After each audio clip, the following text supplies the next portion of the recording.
મિત્રો, પૃથ્વી પર વરસાદ પડે એ સાવ સામાન્ય બાબત છે અને એમાંય હવે તો વરસાદ ગમે ત્યારે ખાબકે છે. પરંતુ શું તમે જાણો છો, સૂર્ય પર પણ વરસાદ પડે છે? સાંભળીને આશ્ચર્ય થશે, પણ હું તમને આખી બાબત સમજાવું છું. વાસ્તવમાં સૂર્ય પર જે વરસાદ પડે છે તે વરસાદ આકાશમાંથી પડતો નથી. હકીકતમાં સૂર્યની અત્યંત ગરમીને કારણે અહીં વરસાદ પ્લાઝમાથી બનેલો હોય છે. આ વરસાદને વૈજ્ઞાનિક દ્રષ્ટિએ સૌર વરસાદ અથવા કોરોનલ વરસાદ કહેવામાં આવે છે.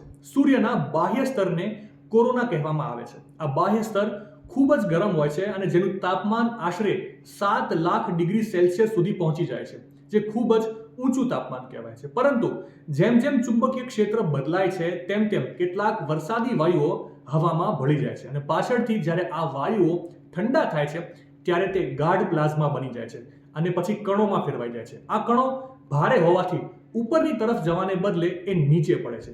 આ રીતે તેઓ વરસાદ જેવા દેખાય છે અને તેમને સૂર્ય પરનો સૌર વરસાદ કહેવામાં આવે છે. માહિતી સારી લાગી હોય તો રીલને વધારે શેર કરજો અને આવી જ અવનવી માહિતી માટે સંદેશ ડિજિટલ સાથે જોડાયેલા રહેજો.